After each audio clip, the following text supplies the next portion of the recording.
Pour la recette du jour, nous allons relever le défi que m'a lancé Aurélie sur la page Facebook. Nous allons réaliser des tigrés dans le moule mini Saint-Honoré.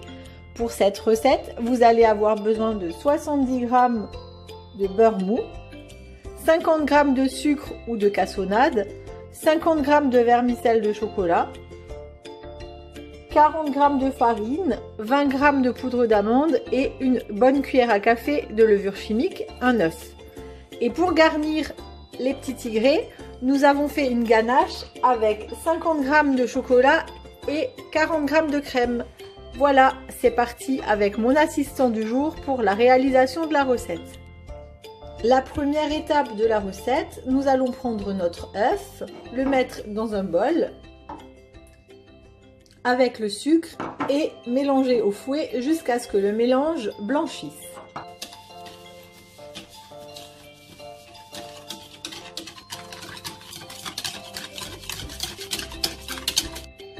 Voilà, nous allons maintenant rajouter le beurre dans notre premier mélange avec l'aide de la spatule.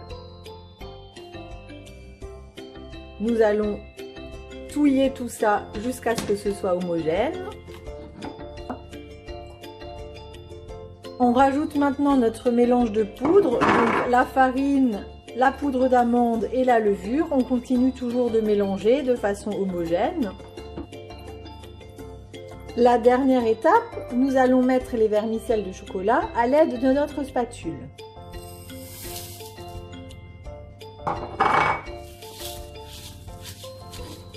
Notre préparation est maintenant terminée. Nous allons la mettre dans une poche à douille pour remplir les empreintes. Notre chef pâtissier va maintenant garnir les moules à l'aide de la poche à douille. Vous voyez, c'est un jeu d'enfant. Avant d'enfourner, nous allons maintenant poser une toile de cuisson à l'envers sur notre moule qui est rempli, afin que la levure se développe, mais que vos gâteaux gardent le fond plat pour pouvoir les garnir ensuite. Direction le four pour 15-20 minutes de cuisson à 180 degrés. Voilà les gâteaux cuits. Nous allons les laisser refroidir un petit peu avant de décoller la toile, de les démouler et de les garnir avec la ganache. Voilà nos petits gâteaux avec le fond bien plat. Il ne reste plus qu'à les démouler. Voilà.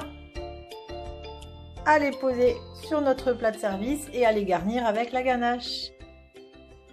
Et voilà, il ne nous reste plus qu'à mettre la ganache dans nos tigrés, les laisser encore refroidir un tout petit peu et ils sont prêts à déguster. Je vous donne rendez-vous demain pour une autre recette en vidéo ou en photo. À bientôt!